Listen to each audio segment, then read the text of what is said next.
네, 사도행전 6장 8절에서 15절을 먼저 읽도록 하겠습니다. 같이 읽겠습니다. 스데반이 은혜와 권능이 충만하여 큰 기사와 표적을 민간에 행하니 이른바 자유민들 즉 구레네인 알렉산드리아인 길리기아와 아시아에서 온 사람들의 회당에서 어떤 자들이 일어나 스데반과 더불어 논쟁할세 스데반이 지혜와 성령으로 말함을 그들이 능히 당하지 못하여 사람들을 매수하여 말하게 하되 이 사람이 모세와 하나님을 모독하는 말을 하는 것을 우리가 들었노라 하게 하고 백성의 장로와 서기관들을 충동시켜 와서 잡아가지고 공회에 이르러 거짓 증인들을 세우니 이르되 이 사람이 이 거룩한 곳과 율법을 거슬러 말하기를 마지 아니하는도다. 그의 말에 이 나사렛 사람이 이곳을 헐고 또 모세가 우리에게 전하여 준 규례를 고치겠다 함을 우리가 들었노라 하거늘 공회 중에 앉은 사람들이 다 스데반을 주목하여 보니 그 얼굴이 천사의 얼굴과 같더라. 네, 이제 7장 54절에서 60절까지의 말씀 우리가 한 목소리로 같이 읽도록 하겠습니다. 같이 읽겠습니다. 그들이 이 말을 듣고 마음에 찔려 그를 향하여 이를 갈거늘 스데반이 성령 충만하여 하늘을 우러러 주목하여 하나님의 영광과 및 예수께서 하나님 우편에 서신 것을 보고 말하되 보라 하늘이 열리고 인자가 하나님 우편에 서신 것을 보노라 한데 그들이 큰 소리를 지르며 귀를 막고 일제히 그에게 달려들어 성 밖으로 내치고 돌로 칠세 증인들이 옷을 벗어 사울이라 하는 청년의 발 앞에 두니라.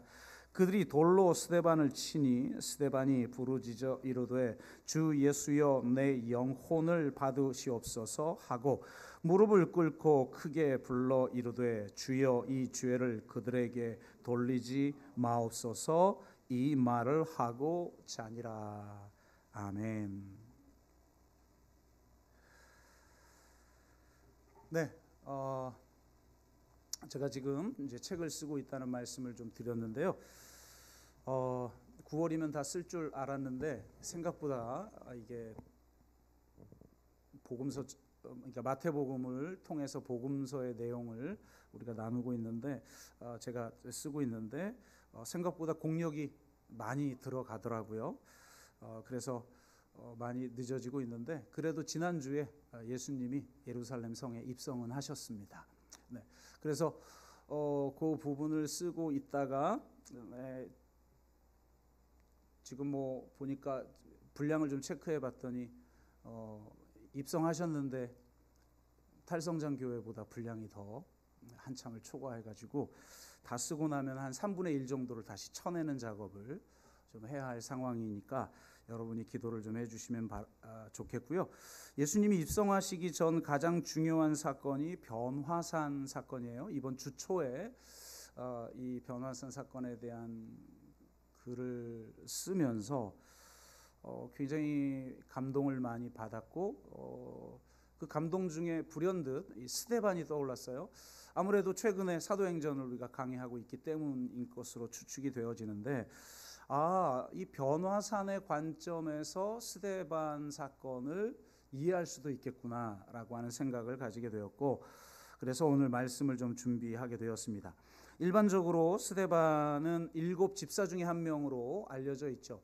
하지만 이 현대 교회의 직제에서 있는 그 안수 집사의 의미는 아니다라는 말을 이전에 한번 드린 적이 있는데요. 그래도 우리가 어쨌든 통상적으로 전통적으로 알려진 집사라고 우리가 한번 가정하고 보면 평신도 중에 이렇게 위대한 삶을 산 사람이 있나? 이런 생각도 해보게 됐고 또 하나는 신약 인물 전체를 통틀어 이 스데반처럼 예수님을 닮은 사람이 있을까? 이런 생각도 해보게 되었습니다. 어떤 점들이 좀 닮았는지를 오늘 이 본문 말씀을 통해서 한번 살펴보면서 우리도 예수님을 좀 더 닮았으면 좋겠다라고 하는 그런 거룩한 열망이 커지기를 주의 이름으로 축복합니다. 예수님이 어떤 것이 좀 닮았는지에 대한 이야기들을 좀 나누다가 이 변화산 사건과 관련된 이야기들을 좀 하면서 제가 새롭게 이 본문을 좀 바라본 것들에 대한 이야기를 좀 드리도록 하겠습니다. 일부 예배 때 해보니까 예수님을 닮은 것에 대한 설명을 하다 보니 좀 시간이 많이 초과가 되더라고요. 그래서 좀 생략을 하고 간단하게 예수님 닮은 모습들 앞부분은 좀 간단하게 하고 넘어가도록 그렇게 하겠습니다. 자, 일단은 7 집사는 성령과 은혜가 충만할 뿐만 아니라 사람들에게 칭찬받는 사람을 뽑았어요. 그러니까 교회 내에서는 막 존경받는데 세상에 나가면 비판받는 이런 사람이 아니라 세상 사람들이 보기에 또 교회 밖의 사람들이 보기에도 칭찬할 만한 그런 사람을 직분자로 뽑았다라는 거예요. 그러니까 그의 인격은 우리가 좀 인정하고 넘어가면 좋겠다라고 하는 거고요. 오늘 본문에 나타난 것들만 좀 보면 첫째는 그는 예수님처럼 은혜와 권능이 충만하여 큰 기사와 표적을 민간에 행하였다라는 겁니다. 네. 예수님이 하셨던 사역과 동일한 역사가 일어났고 하나님의 나라가 말에 있는 것이 아니라 능력에 있음을 보여준 사람이 바로 스데반이다라는 겁니다. 두 번째로 제가 좀 약간 좀 짧게 압축해서 설명하고 좀 넘어갈게요. 둘째는 지혜와 성령으로 말함을 대적들이 능히 당하지 못하였다라고 합니다. 그 예수님을 반대하는 사람들하고 대화했을 때 나타났던 특징이죠. 권세가 있고 사람들이 놀라워하고 대적자들이 당해내지 못하는 그런 특징을 보여주고 있습니다. 보통은 영역이 있으면 지식이 부족하고 지식이 충만하면 영역이 부족한 경향성들이 있는데 스데반은 양쪽을 다 갖추었다라는 거죠. 세 번째, 예수님처럼 고난을 받고 재판을 받습니다. 공회에 끌려가고 증인들이 거짓으로 증언을 하지요. 예수님이 당했던 것과 똑같은 고난과 재판의 과정을 밟고 있음을 알게 되고 그 증언의 내용들을 보면 스데반이 어떤 메시지를 전했는지를 이해할 수 있고 또 그가 정확하게 예수님의 복음을 이해하고 있음을 알 수가 있습니다. 우리가 스데반이 설교한 내용을 딱 떼고 그 설교를 감싸고 있는 본문만 우리가 읽었는데요. 그 설교를 보면 베드로나 이런 사람들은 뭐 비교할 수 없는 정도의 수준 높은 설교를 사도들보다 더 수준 높은 설교를 하고 있어요. 스데반이 물론 바울만은 못하겠죠. 그래서 하나님이 스데반 사건을 통해서 바울이라고 하는 이 한 청년을 요동시키는 흔들리게 만드는 일을 하지 않으셨을까 이런 생각을 해봅니다. 넷째로 그는 하늘이 열리는 체험을 했습니다. 하늘이 열리고라고 하는 이 단어는 복음서의 한 군데에 나오는데 바로 예수님의 세례 사건에 나옵니다. 이 스데반 사건에 나오고 예수님의 세례 사건이 나오는데 이스라엘 백성들은 여전히 자신들이 유배 상태에 있다고 여겼어요. 그리고 그 유배의 특징 중에 가장 중요한 특징 중에 하나는 바로 하늘이 닫혔다는 거예요. 말라기 선지자 이후 계시가 끊겼다라고 하는 거예요. 그래서 하늘의 열림은 곧 이스라엘의 회복의 시작이다라고 여겼는데 예수님의 세례 사건에 하늘이 열렸어요. 그리고 이 하늘의 열림이란 하늘 성전과 이 땅의 성전의 하나됨, 땅과 하늘의 연합을 보여주는 징조인데 지금 이 정도 놀라운 사건이 예수님에게뿐만 아니라 지금 스데반에게도 일어났다는 겁니다. 놀랍죠? 자, 다섯 번째는 스데반은 죽는 모습에조차 예수님을 닮았다는 겁니다. 스데반을 법정에 끌고 간 무리들이 스데반의 설교를 듣고 마음에 찔렸어요. 그럼 둘 중에 하나가 반응이 있겠죠. 회개를 하든지 이들처럼 그 찔림을 극복하기 위해서 그 찔리게 만든 사람을 공격하는 거죠. 이들은 성 바깥으로 스데반을 내치고 돌로 쳐 죽입니다. 근데 놀랍게 스데반은 순교하는 이 순간에도 주님을 닮았다는 거예요.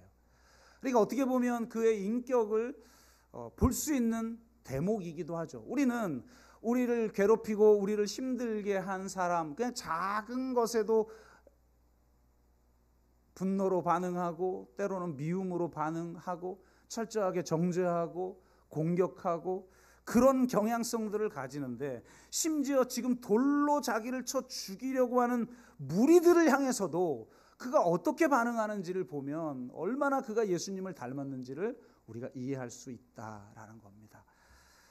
주여 내 영혼을 받으시옵소서. 멋지지 않습니까? 마지막 죽는 순간에도 자신을 주님께 맡겨드리는 거죠. 이건 참 신앙을 가진 자들, 그래서 그 신앙으로 말미암아 죽음을 초월한 자들만이 보일 수 있는 반응이라고 할 수가 있겠죠. 여러분도 마지막 죽는 순간 주님 내 영혼을 당신께 맡깁니다 라고 고백할 수 있기를 주의 이름으로 축복합니다. 또 하나는 놀랍게도 주여 이 죄를 그들에게 돌리지 마옵소서 라고 말을 해요. 예수님이 죽으시면서 저들의 죄를 용서하여 주옵소서, 죄를 그들의 죄로 돌리지 말라는 말과 똑같은 거죠. 저들이 알지 못하고 저렇게 하고 있는 겁니다 라는 겁니다. 여러분, 가상칠언이라는 건 사복음서에서 취해서 7개를 모은 게 가상칠언이에요.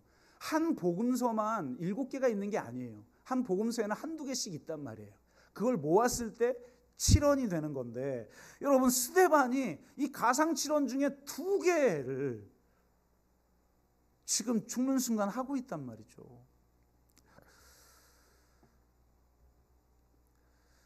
정말 어떻게 하면, 얼마나 예수님을 닮았으면 마지막 죽는 순간 자신을 돌로 치고 있는 자를 향하여서도 저들을 용서해 달라고 기도할 수 있을까?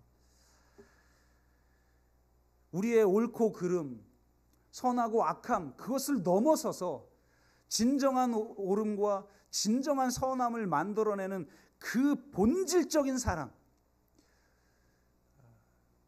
이것 없이는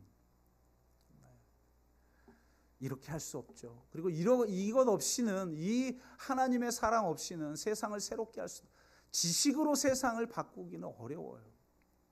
진정한 사랑을 우리가 보일 때 세상이 바뀌는 거죠. 그런데 스데반은 이렇게 하였다는 것입니다. 너무 좀 짧게 생략을 한 것 같은데 이거.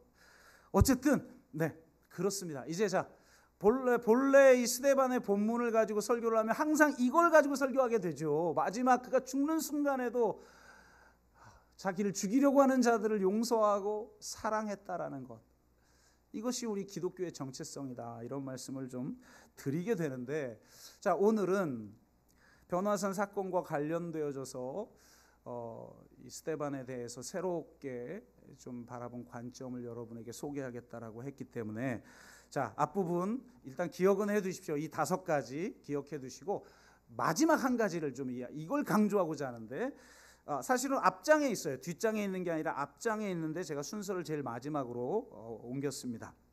그의 얼굴은 천사의 얼굴과 같았다라고 이야기를 하고 있어요. 저는 보통 이걸 일반적인 의미에서 참 천사와 같은 얼굴들이 있지, 여러분도 주위에 한번 이렇게 돌아보십시오. 천사 같은 얼굴이 좀 있죠? 별로 없는 것 같기도 하고.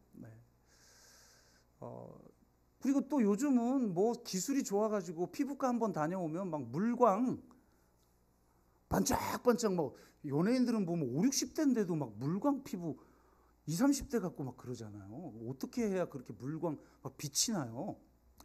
그런 사람들 가끔 보면 얼굴이 천사와 같다, 뭐 이렇게 생각하고 빛이 나네, 뭐 이런 정도의 의미로 우리는 이해하는데, 이게 차원이 다른 의미였었구나 라고 하는 생각을 해보게 되는데, 자, 오늘은 지난주는 너무 센 얘기를 했고 이번 주는 아주 생소한 얘기를 좀 해야 될 것 같습니다.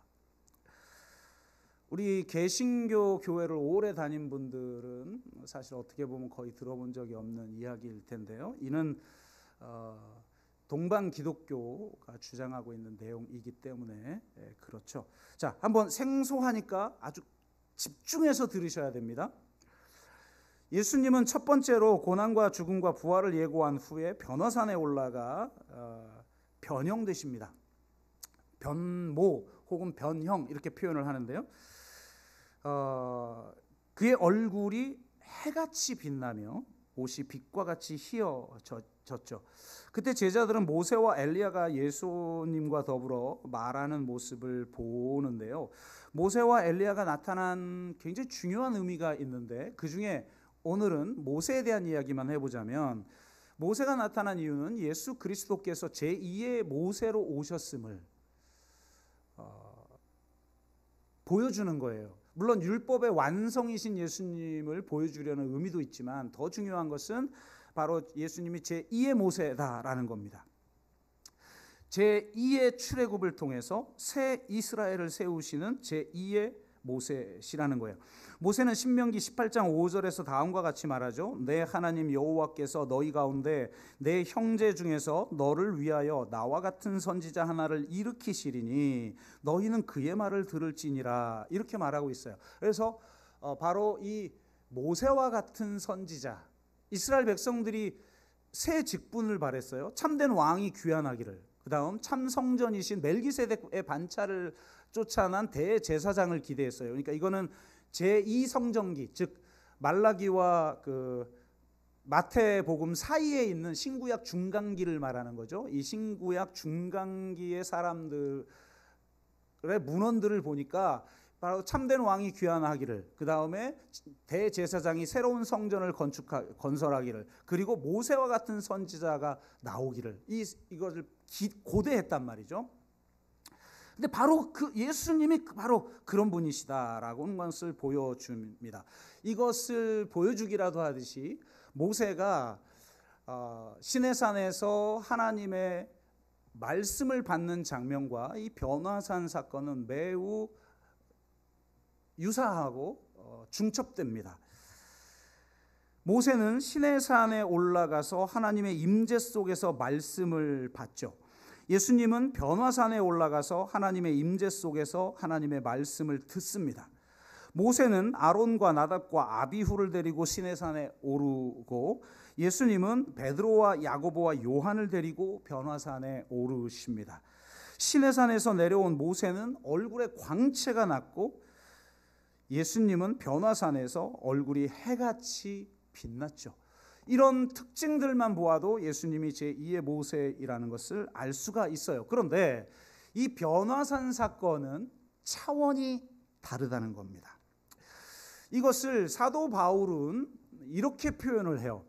고린도 후서 3장 7절과 13절 9절만 제가 뽑아서 읽어드릴게요. 고린도후서 3장 전체의 내용을 지금 살펴볼 시간은 없으니까요. 돌에 써서 새긴 죽게 하는 율법 조문의 직분도 영광이 있어. 이스라엘 자손들은 모세의 얼굴에 없어질 영광 때문에 그 얼굴을 주목하지 못하였거든. 그러니까 여러분 그 출애굽기 34장을 여러분 읽어보시면 이스라엘 백성들이 광채가 나는 그 모세를 주목하지 않았다고 나와 있거든요. 그런 이유 때문에 그랬다는 거예요.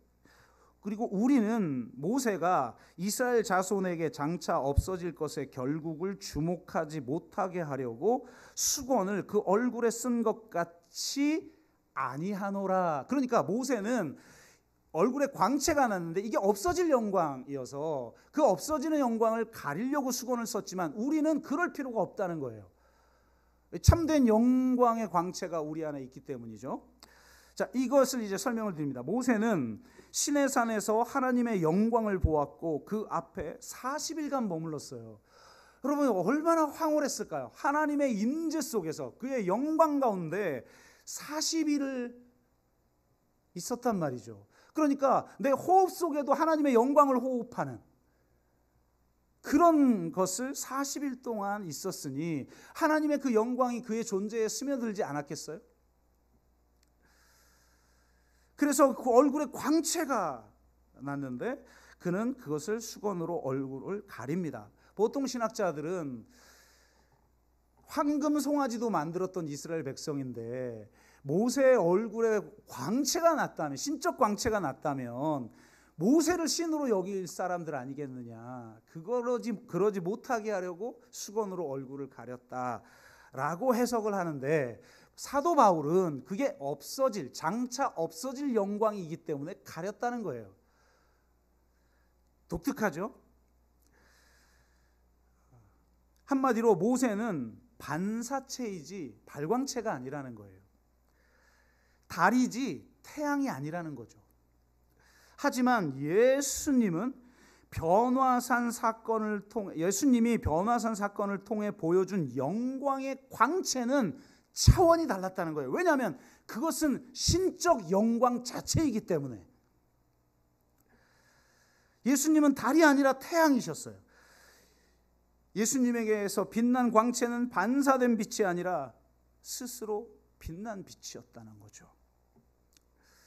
자, 이 의미를 우리가 좀 더 깊이 있게 다루기 위해서 우리가 지난주에 살펴보았던 출애굽기 34장 황금 송아지 사건에 대한 이야기를 좀 해볼게요.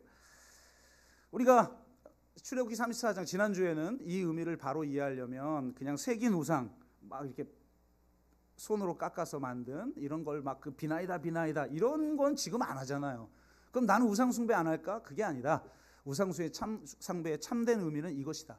따라서 내가 교리적으로 문제가 없고 교리적으로 정확한 고백을 하고 있어도 우리는 우상 숭배를 할 수 있다. 한국 교회야말로 교리적으로는 경건한데 실제적으로는 우상을 섬기는 실천적 무신론자들이 너무나 많다라고 우리가 할 수가 있겠는데, 만약 이것을 새긴 우상을 만들지 말라고 하는 것의 메시지로 이 구약적 의미에서 우리가 이해를 한다면 도대체 왜 황금송아지 사건이 문제인가? 그것은 제2계명을 어겼기 때문이다 라는 거예요. 형상을 만들었다는 거죠. 자, 이 형상의 문제는 유대교도 그렇고 기독교도 그렇고 매우 중요합니다. 그리고 기독교 역사상 이 형상의 문제 때문에 교회가 갈라져요.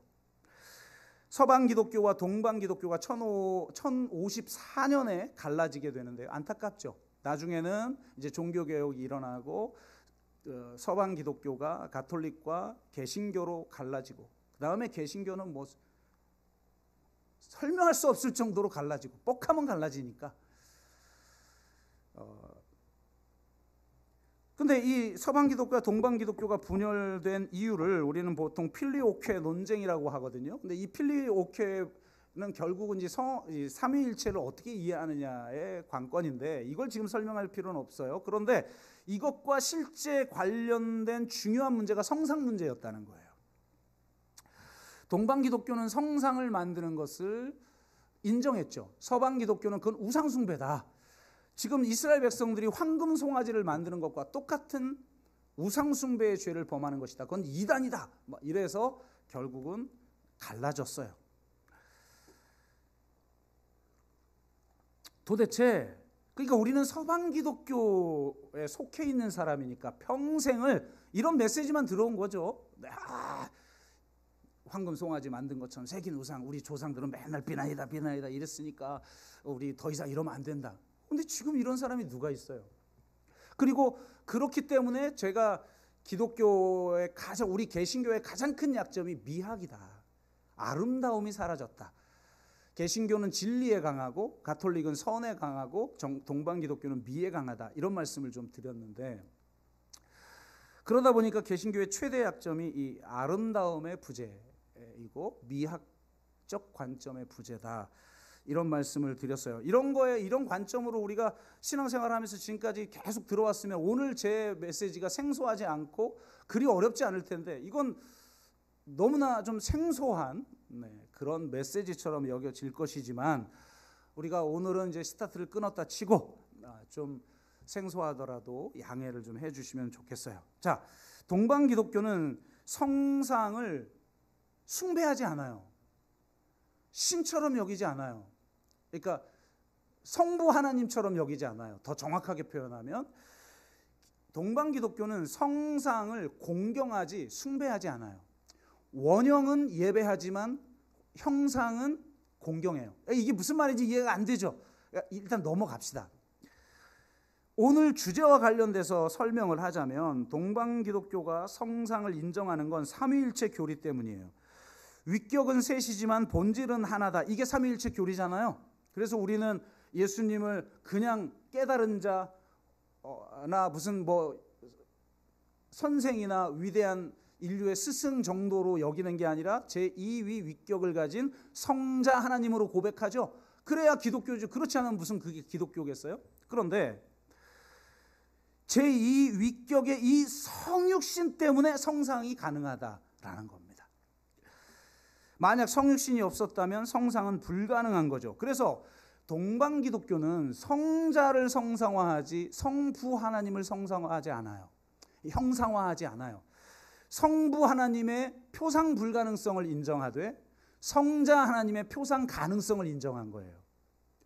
이게 좀 이해가 좀 안 되죠? 그런데 동방 기독교를 이단 취급하고 그건 우상 숭배다라고 비판해놓고 실제로 서방 기독교는 하나님을 형상화하죠. 대표적인 게 천지창조죠. 여러분 바티칸 박물관 가보셨습니까? 거기 미켈란젤로 맞나요? 천지창조가? 그 할아버지하고 뭔 하나님이 또 할아버지야. 하여튼 어쩔 수 없죠. 뭐 이렇게 손끝으로 탁 대고 있는 하나님은 그렸잖아요. 형상화죠. 근데 그걸 반대하지 않잖아요. 교황청에서 주문해서 만든 벽화인데. 그러니까 앞뒤가 안 맞는 거죠. 서방 기독교는. 근데 동방 기독교는 결코 성부 하나님을 형상하지 않아요. 오직 성육신하신 제2위격 성자 하나님을 형상화해요. 그게 성상 공경인 것이죠. 자, 그렇다면 이제 좀 이따 그 성육신의 의미를 다시 이야기할 텐데 이런 관점을 가지고 나면 34장이 다시 읽히죠. 제2계명이 다시 읽히죠. 어떻게 다시 읽히느냐? 자, 보세요. 왜 하나님의 형상을 만들지 말라고 했을까요? 그건 하나님이 절대자이며 영이시여서 인간이 결코 볼 수 없기 때문이에요. 따라서 형상화할 수 없죠. 그러니 만들 수도 없는 거예요. 만들었다는 건 형상화를 했다는 건데. 만든다면 하나님을 피조물 수준으로 낮추는 것이며 자신들의 수단으로 삼는 것이죠. 그러니까 우상 숭배의 본질은 뭘 깎아놓고 그걸 절했다는 게 아니라 내가 하나님을 통제하고 수단화하는 거예요. 내 유익을 위해서. 아무리 교리적으로 옳아도 실제 신앙의 동기가 하나님을 통해서 내 유익을 추구하는 것, 그게 우상 숭배의 본질이니까 교리적으로 문제 없어도 실천적 무신론자가 될 수가 있는 거죠. 그러면 어쨌든 그래, 형상을 만들 수 없다. 그렇다면 질문을 바꿔서 하나님의 형상이 볼 수 있도록 우리 가운데 나타난다면 어떻게 되는 것일까? 한 번도 여러분이 신앙생활 20, 30년, 5, 60년에도 들어본 적이 없는 질문이죠. 왜냐하면 우리는 서방 기독교에 속했으니까. 하나님의 형상이 볼 수 있도록 우리 가운데 나타난다면 어떻게 되는가? 당연히 하나님의 형상을 만들 수 있죠. 볼 수 있도록 나타났으니까. 삼위일체 하나님의 제2격이신 분이 성육신하셨어요. 그래서 동방 기독교는 이걸 이렇게 표현해요. 육신이 말씀이 되도록 하기 위해 말씀이 육신이 되었다. 와, 우리가 말씀이 되도록 하기 위해서 말씀이 육신이 됐다는 거예요. 이는 예수님은 하나님의 형상이시다. 골로새서 1장 15절. 그는 보이지 아니하는 하나님의 형상이시요 모든 피조물보다 먼저 나신 이시니. 아멘. 그러니까 볼 수 있게 나타난 하나님이라는 거예요, 예수님은. 그래서 실제로 제자 빌립이 하나님을 좀 보여달라. 왜? 이것이 모든 유대인들의 열망이거든요. 모세도 하나님 보여주세요. 그랬더니 너 얼굴을 보면 죽으니까 내가 등만 보여줄게. 요 정도였단 말이에요. 그러니까 빌립이 하나님을 보여달라 그랬더니 예수님이 뭐라고 말씀하시죠? 나를 본 것이 곧 하나님을 본 것인데 어찌 하나님을 보여달라고 하느냐. 이렇게 반문하죠. 볼 수 없는 하나님은 성부 하나님이지만 볼 수 있는 하나님은 성자 하나님이에요.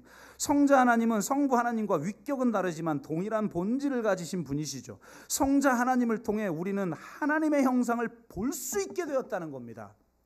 따라서 제2 계명은 이렇게 이해해야 하는 거죠. 너희들이 하나님을 보지 못하는 한 그 형상을 만들지 말라. 그렇다면 뒤집으면 하나님의 형상을 보았다면 만들 수 있다라는 겁니다. 그래서 성상이 가능한 거죠. 이래서 아름다움의 영성이 추구가 되어지는 거죠. 이제 볼 수 없는 분이 육신이 되심으로 볼 수 있게 되었으니 우리는 우리에게 나타나신 분을 표상할 수 있다는 겁니다. 정교인들이 표상하려고 의도했던 것은 그 예수님의 신적 본질이거나 혹은 예수님의 인간성이 아니에요. 칼케톤 정의에 의해서 예수님은 섞이거나 분리되지 않게 온전히 한 분이시다. 신이시며 인간이신 분이, 이건 도대체 우리가 이해할 수 없는 거예요. 삼위일체도 이해도 안 되지만 그리스도론도 사실 우리가 이해되지 않는 거예요. 이성으로선 이해될 수 없는 영역인 것이죠. 어쨌든 섞임이나 분열함 없이 연합하고 있는 하나님 인간의 위격을 표상하는 거다라는 겁니다. 자, 예수님이 하나님의 형상이라는 건 굉장히 중요한 신학적 의미가 있어요. 이제 좀 있으면 변화산으로 갈 텐데 이걸 우리가 이해해야 돼요. 성육신을 통해서 하나님의 말씀은 아담의 타락으로 더럽혀진 하나님의 형상을 인간 안에 재창조하고 갱신하신다. 와. 그러니까 첫 아담이 죄를 졌어요.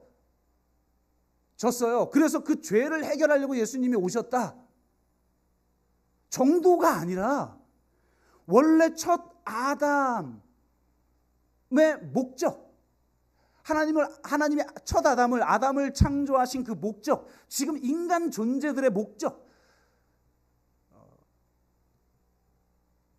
인간의 어떤 원형이라고 할 수 있는 거죠. 아담이라는 말은 그런 걸 뜻하는 거예요. 우리 안에 있는 인간의 원형, 그 인간의 원형이라는 그 첫 아담의 원래 목적, 그러니까 우리 인간들의 모든 목적이죠. 원래 그것이 아담의 타락으로 더럽혀져 버렸다는 거예요. 하나님의 형상이 더럽혀졌는데 그것을 인간 안에서 재창조하고 갱신하신 사건이 성육신이라는 겁니다.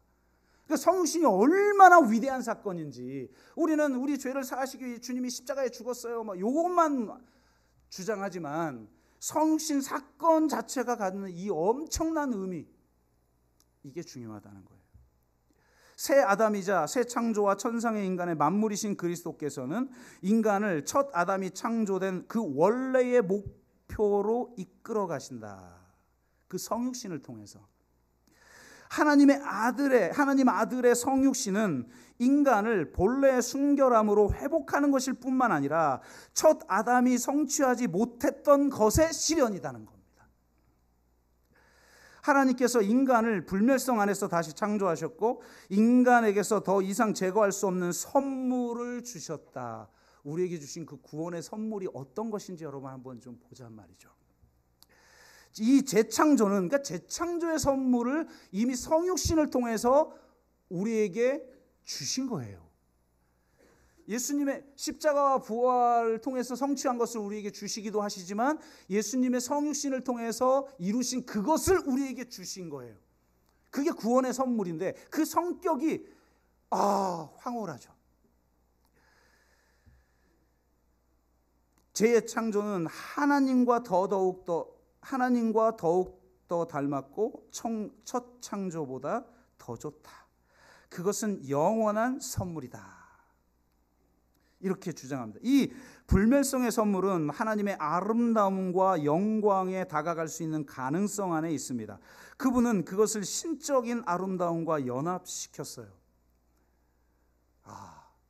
하나님의 새로운 형상이 신적 아름다움과 그분의 영광과 완전하게 연합되었다는 거예요. 성육신을 통해서.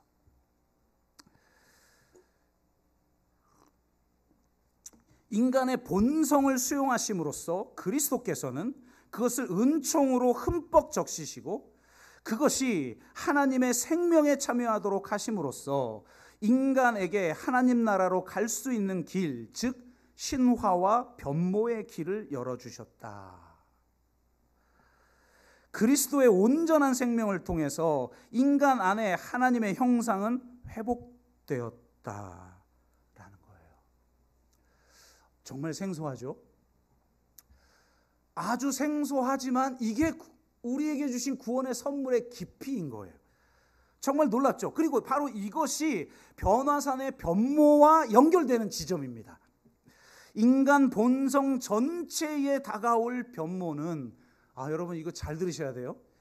인간 본성 전체에 다가올 변모는 변화산 정상에서의 주님의 변모 안에서 우리에게 계시된다. 이게 무슨 말이냐면, 예수님의 변모를 우리는, 기독교는 변화산 사건을 사실 중요하게 안 다루잖아요. 그냥 예수님이 신성을 가지신 분을 입증한 사건이다.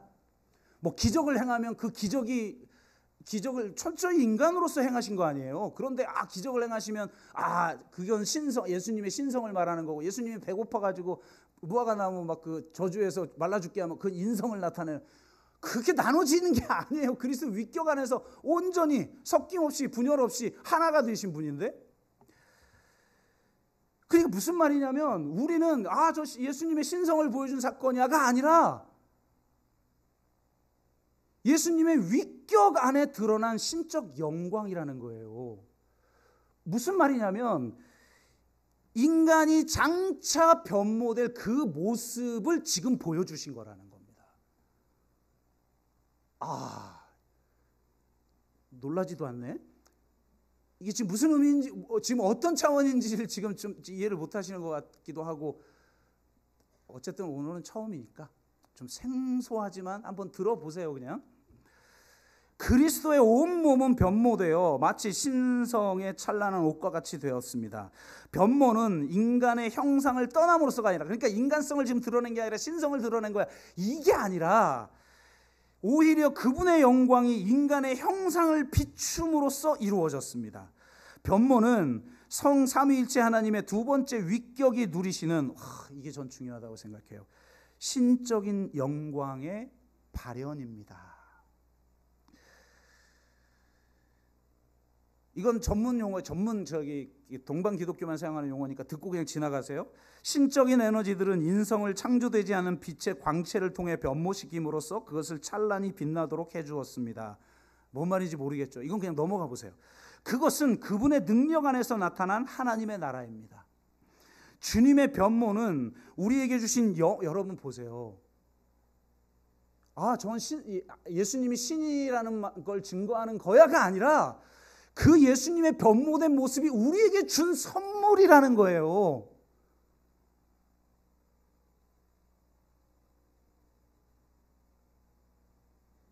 뭐 감격이 없어.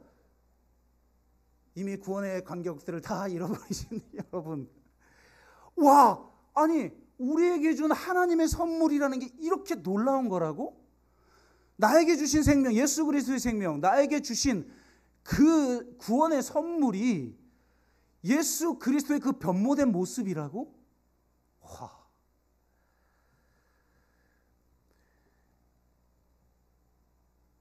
저는, 그러니까 예수님의 변모는 우리에게 주신 영원한 선물이 어떤 것인지 보여주는 신적 계시라는 거예요. 그러니까 우리가 저는요 이게 여러분 익숙하지 않아서 그러는데, 저는 탈성장교회를 쓸 때부터 동방 기독교회 서적들을 쭉 읽어왔잖아요. 그런데 그때는 이 정도 감동이 아니었거든요. 동방 기독교까지 수용해야 되는구나. 우리 개신교의 진리와 가톨릭의 진리와 동방 기독교의 진리를 온전히 통합할 때만 우리가 하나님이 주신 그 구원의 부요함을 우리가 온전히 누릴 수 있고 이 세상을 변화시킬 수 있는 힘을 갖게 되는구나.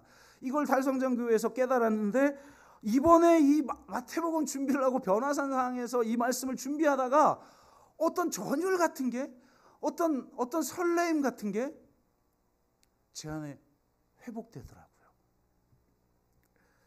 그러면서 스데반이 떠올랐는데, 저는 이전까지는 사람들이 볼 때에 스데반의 얼굴이 천사의 얼굴과 같았다라는 게 비유인 줄 알았어요. 우리가 사람들을 볼 때 빛이 좀 나는 사람 보면 아유 얼굴이 천사 같네, 뭐 예쁘거나 아니면 얼굴이 뭐 밝거나 그런 사람 뭐 물광 피부 나거나 그리고 아 천사 같네라고 하는 비유인 줄 알았는데, 이 스데반은 예수님의 그 변모의 그 영원한 선물을 지금 나타낸 사람이구나. 여러분, 제가 그 동방 기독교의 성자들, 서방 기독교의 성자들에 대한 책들 혹은 위인전들을 좀 읽어보면 위대한 사람들이 많아요. 그리고 특히 동방 기독교는 아토스 성산, 그리스에 있는 아토스 성산을 성산으로 여기고 거기에 있는 그 수도원에 이 동방 기독교의 전체 지도자들이 탄생해요. 그리고 그들의 영성을 보면 와, 이게 처음에는 저도 읽는데 뻥이야, 구라삼삼. 복음서 읽는 거, 예수님이 막 무리를 걷고 그럼 여러분도 속으로는 구라삼삼 뻥이야 뭐 이러잖아요. 그 책을 보면서도 아이 설마, 에이 진짜? 근데 그런 사람들은 하나같이 봉쇄수도원에서 일평생 동안 기도를 한 사람들이에요. 아토스 성산 같은 곳에서 토굴에 들어가 기도한 사람들이에요. 오직 그냥 영성에만 집중한 사람들이에요. 그런데 스데반은 집사예요. 일반 지교회에서, 우리 요즘식으로 말하면 지교회에서 사도들이 이 일이 아닌 기도하는 일과 말씀 전하는 일을 하기 위해서 맡긴 그런 일들을 다 하고 사도들처럼 지금 전도, 하나님의 말씀을 선포하기까지 하는 성도가 일상에 우리 살고 있는 여러분 같은 사람에게 지금 이 변화산에 나타났던 예수님의 변모를 통해 드러난 그 신적인 영광의 그 발현의 모습이 지금 스데반에게 저는 이게 전율이 느껴지더라고요. 여러분에게도 나타날 수 있구나. 우리 교인들에게도 나타날 수 있구나. 심지어는 저에게도 좀 나타날 수 있겠구나. 라는 설레임, 어떤 떨림이 이번 주에 제가 약간 있었어요.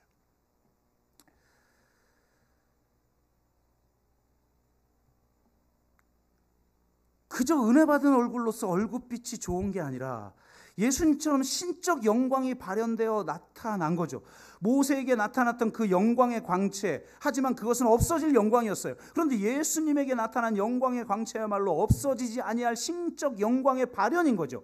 하나님은 예수님에게 나타난 영광의 광채를 우리에게 선물로 주셨어요.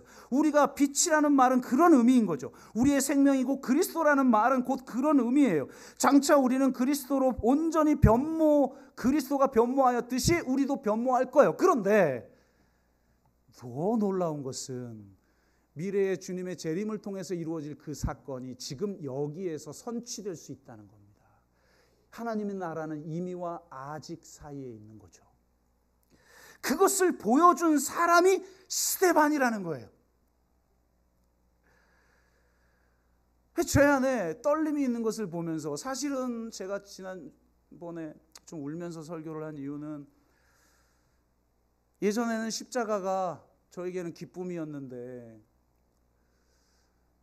고난받기에 합당한 자로 여김받는 게 저에겐 영광이었는데 이제 좀 싫다라고 여겨지는 제 자신이 너무 힘들어서 눈물로 설교를 했었죠. 성자적 영성 차원에서 보자면 교회를 오래 다녀도, 새로운 교회를 해보려고 해도 저 자신도 별로 변한 게 없고 여러분들도 별로 변한 게 없는 것 같은 이런 모습들을 보면서 솔직히 어떻게 보면 목회의 동력을 좀 잃어버렸다라는 측면도 없지는 않아요. 내 안에 있는 목회에 대한 동력이 어떻게 보면 다 소진되어 버린 것 같은 그런 느낌도 없지는 않아요. 그런데 이번에 이 변화산 말씀을 준비하면서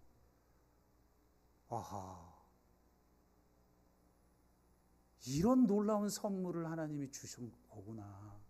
근데 우리는 하나님이 주신 선물을 포장지도 뜯지 않고 한쪽 구석에 내버려 둔 거죠.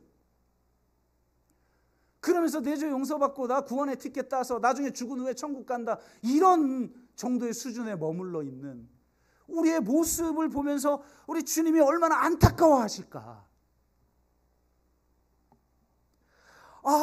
정말 하나님이 주신 그 선물이라는 게 너무나 놀랍고 영광스러운 것이구나.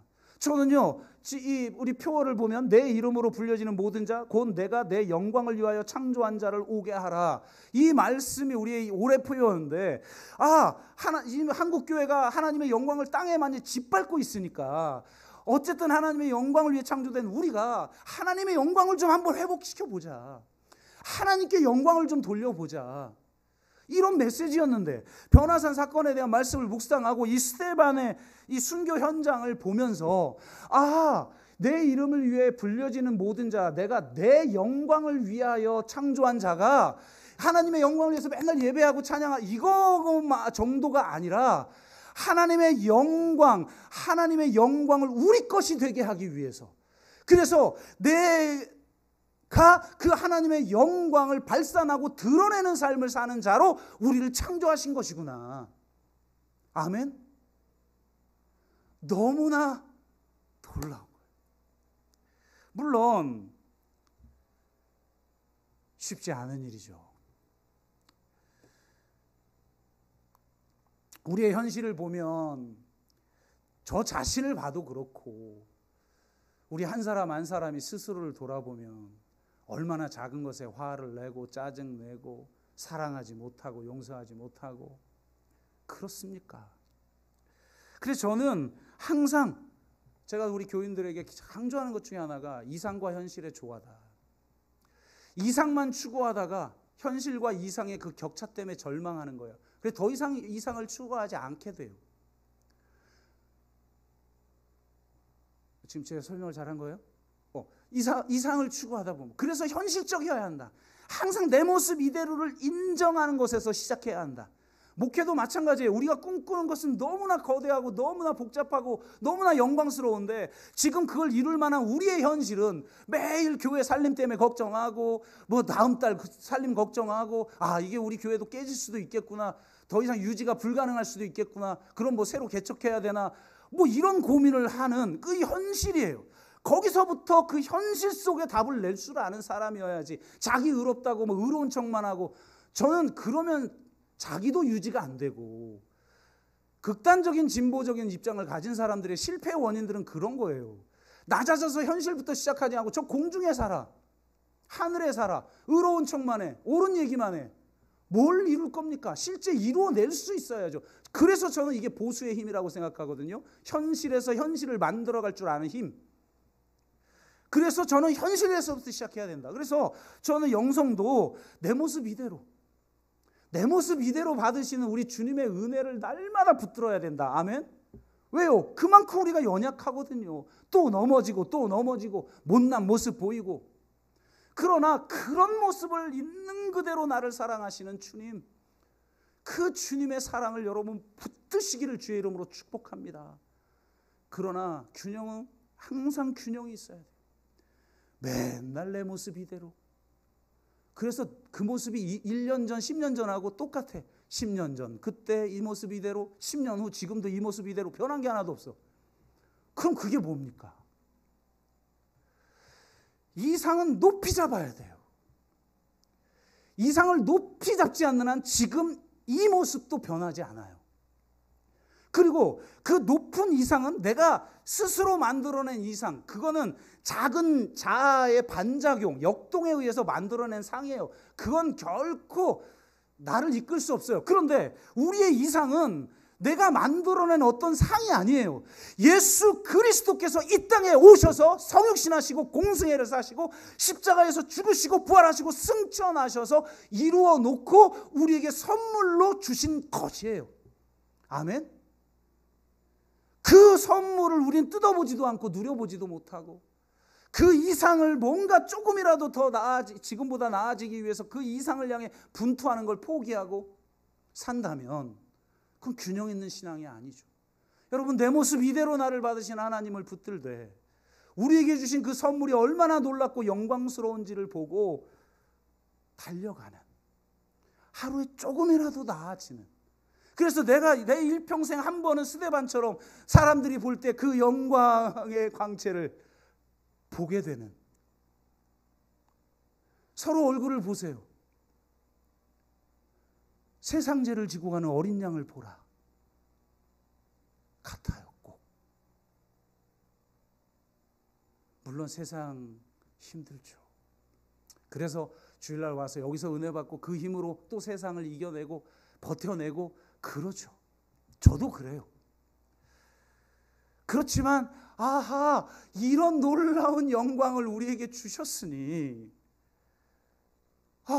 우리가 더불어서 버전 3.0 외형적으로는 이런저런 비전, 그 다음에 가치적으로는 7개의 키워드를 가지고 이런저런 거를 추구하지만 그것을 추구하는 우리가 스데반처럼 이 신적인 영광이 발현되어지는 삶을 살지 못한다면 외적으로 자랑할 거리는 있을지 모르지만 우리가 정말 하나님의 영광을 돌리는 것이고 정말 하나님의 그 구원의 선물을 온전히 누리는 것일까? 그렇지는 않다는 겁니다. 그러므로 우리에겐 또 하나의 꿈이 생겼습니다. 스데반처럼 예수님의 변모를 지금 여기에서 드러내는 사람이 되어보자.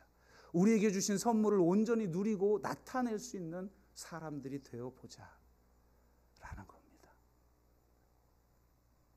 저에게만 설레임이 있고 꿈틀거림이 있나요? 우리 모두에게 동일한 비전, 동일한 추구가 있기를 주의 이름으로 축복하고, 그래서 세상 사람들이 우리를 볼 때 천사의 얼굴을 보는 것 같다라는 말을 듣는 교회 되기를 바랍니다. 결론을 맺습니다. 우리에게 주어진 영광은 너무나 놀라운 것입니다. 그 영광을 보고 그것을 나타내는 삶은 또 얼마나 영광스럽겠습니까? 우리의 얼굴에 영광의 광채가 비친다면 얼마나 영광스럽겠습니까? 얼굴이라는 말은 얼골에서 나온 말이라고 합니다. 얼골은 얼의 골짜기라는 뜻인데 얼을 담는 그릇이라는 거죠.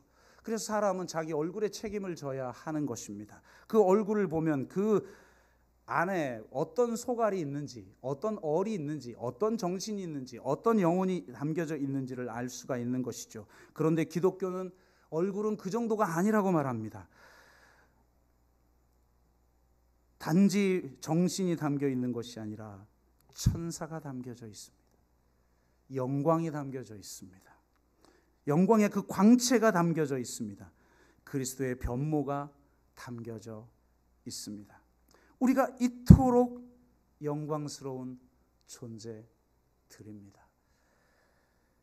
이런 영광을 서로에게 드러내고 이 세상에 드러내고 우리 자신이 먼저 그것을 누리고 살아가는 저와 여러분 되시기를 주의 이름으로 축복합니다.